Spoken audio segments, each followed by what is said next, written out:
Janet Riley, Peoria, Illinois. Judy Barrick. Karyn Dean from Pekin, Illinois. I will never forget your healing hands, my love.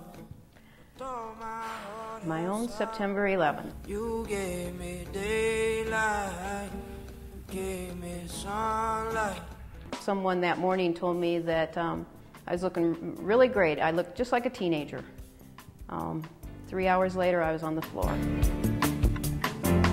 I was in the room shortly before lunch in Judy Barrick's third grade classroom, and some other third graders from Mrs. Webb's class came to the door, and all we saw were like their little faces at the door, and when you made eye contact with them, I could tell right away that something wasn't right. I really thought that when he entered the room, I was going to find Michelle sitting on the carpet rubbing her ankle, and that was something we were going to laugh about at lunchtime.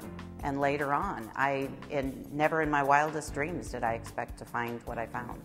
Though my heart has stopped, swore I'd given up. My heart stopped. I stopped breathing. I have cardiomyopathy. I just wanted her to wake up. I'll admit, I was terrified. The scariest thing I've ever encountered. Janet was the first one on the scene, had already checked the vitals.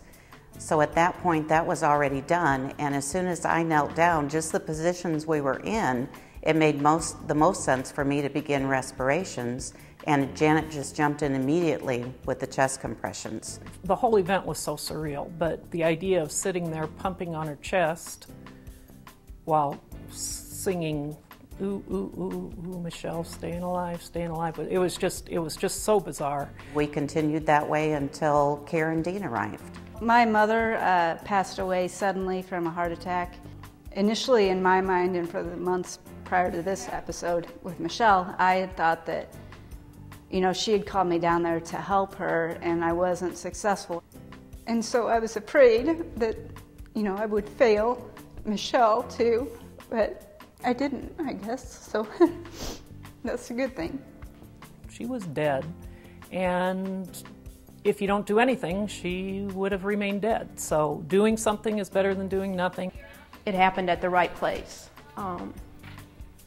Most certainly, God placed them in that room across the hall and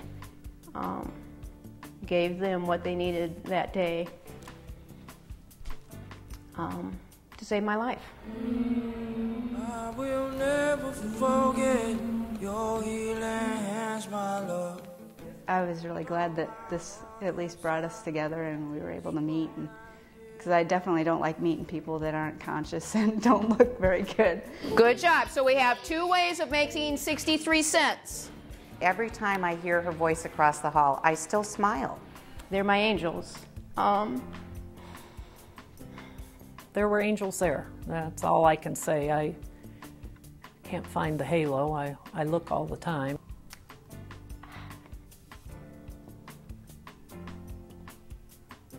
I'm here because of them.